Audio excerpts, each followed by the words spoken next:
Sir మీరు 2019 నుంచి 25 25 వరకు వరకు కంటిన్యూలో ఉన్నారు మీరు. అవును సార్, అవును సార్ దాదాపు ఈ 6 ఇయర్స్ లో మీరు ఢిల్లీకి వెళ్ళారు అండ్ అశోక్ అవును నగర్ అవును హైదరాబాద్ అవును అశోక్ వెళ్ళారు. Nagar. Most of the student అంటే చాలా మంది స్టూడెంట్ మీరు చూసి ఉంటారు సార్. అవును. So UPSC, APSC, TGPSC group 1 లాంటి ఉద్యోగాలకు 1 or 2 మార్క్స్ పోయినటువంటి స్టూడెంట్స్ కావచ్చు, ఇతర స్టూడెంట్స్ కూడా మీరు చూసి ఉంటారు.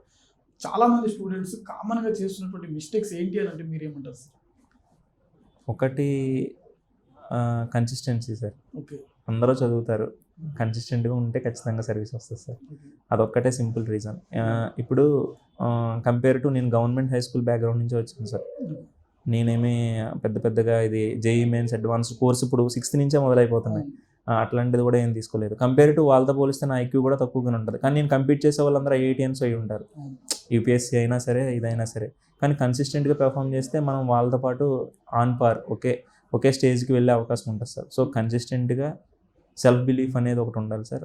నేను చేయగలుగుతాను, 87 పోస్ట్స్ ఉన్నాయి, ఈ నోటిఫికేషన్ నా వల్ల కాదేమో అనే ఫియర్ ఒకటి తీసేయాలి. సెల్ఫ్ ఫియర్ అనేది ఉండకూడదు.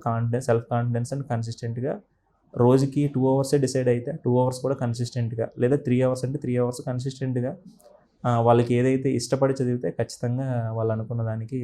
తర్వాత ఇప్పుడు ఇంకొకటి ఏంటంటే సార్, మెయిన్ ఇక్కడికి వచ్చినప్పుడు ఇనీషియల్ వాళ్ళకు ఉండే యాంగ్జైటీ కానీ, ఇనీషియల్గా ఉండే వాళ్ళ యొక్క ఇంట్రెస్ట్ కానీ, దీని యొక్క డెప్త్ తెలిసిన తర్వాత, ఎగ్జామినేషన్ సిలబస్ అండ్ డెప్త్ తెలిసిన తర్వాత వాళ్ళు లూజ్ అవుతున్నారు సార్. సో 6 years 7 years ఇందులో ఉండిపోయారు, 10 years ఉన్న సీనియర్స్ని చూసి ఒక డిసప్పాయింట్ అవ్వడం అనేది జరుగుతుంది. ఎవరి జర్నీ వాళ్ళు యూనిక్ సార్, ఎవరిని తక్కువ అనలేము. వాళ్ళు కూడా ఎంతో కష్టపడి ఉంటారు, వాళ్ళు ఏమీ తక్కువ అని అనట్లేదు నేను. సో వాళ్ళు 7 years ఉన్నారంటే వాళ్ళ రీజన్స్ వేరు. నువ్వు 7 years ఉంటావా లేదా అనేది నీ యొక్క నువ్వు యూనిక్గా నిన్ను మౌల్డ్ చేసుకోవడం బట్టి ఉంటుంది.